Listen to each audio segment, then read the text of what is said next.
ወደ ዕብራውያን ምዕራፍ 2።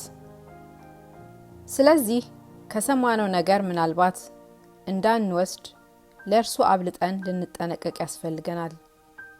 በመላእክት የተነገረው ቃል ጽኑ ከሆነ መተላለፍና አለመታዘዝም ሁሉ የጽድቅን ብድራት ከተቀበለ እኛስ እንዲህ ያለውን ታላቅ መዳን ቸል ብንለው እንዴት እናመልጣለን?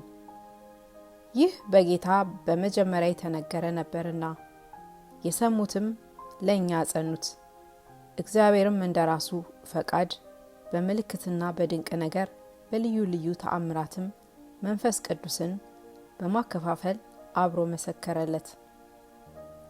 ስለ እርሱ የምንናገርበትን የሚመጣውን ዓለም ለመላእክት ያስገዛው አይደለምና፣ ነገር ግን አንዱ በአንድ ስፍራ ታስበው ዘንድ ሰው ምንድን ነው?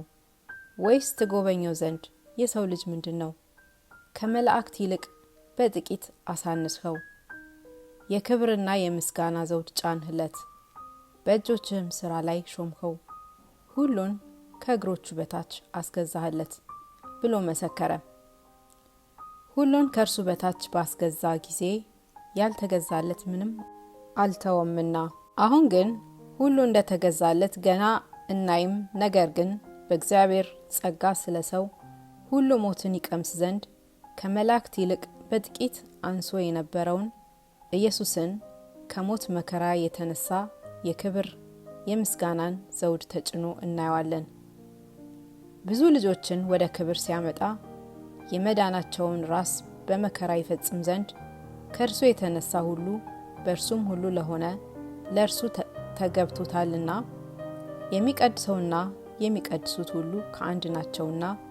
ስለዚህ ምክንያት ስምህን ለወንድሞቼ እነግራቸዋለሁ፣ በማኅበርም መካከል በዜማ አመሰግናለሁ።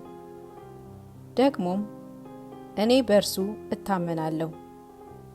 ደግሞም እነሆኝ እኔን እግዚአብሔር የሰጠኝንም ልጆች ሲል ወንድሞቼ ብሎ ሊጠራቸው አያፍርም።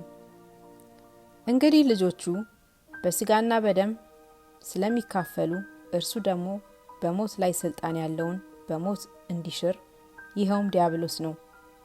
በሕይወታቸውም ሁሉ ስለ ሞት ፍርሃት በባርነት ይታሰሩ የነበሩትን ሁሉ ነፃ እንዲያወጣ በሥጋና በደም እንዲሁ ተካፈለ።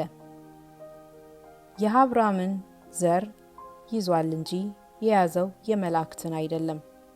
ስለዚህ የሕዝብን ኃጢአት ለማስተስረይ ለእግዚአብሔር በሆነው ነገር ሁሉ የሚምርና የታመነ ሊቀ ካህናት እንዲሆን በነገር ሁሉ ወንድሞቹን ሊመስል ተገባው። እርሱ ራሱ ተፈትኖ መከራን ስለተቀበለ የሚፈተኑትን ሊረዳቸው ይችላልና።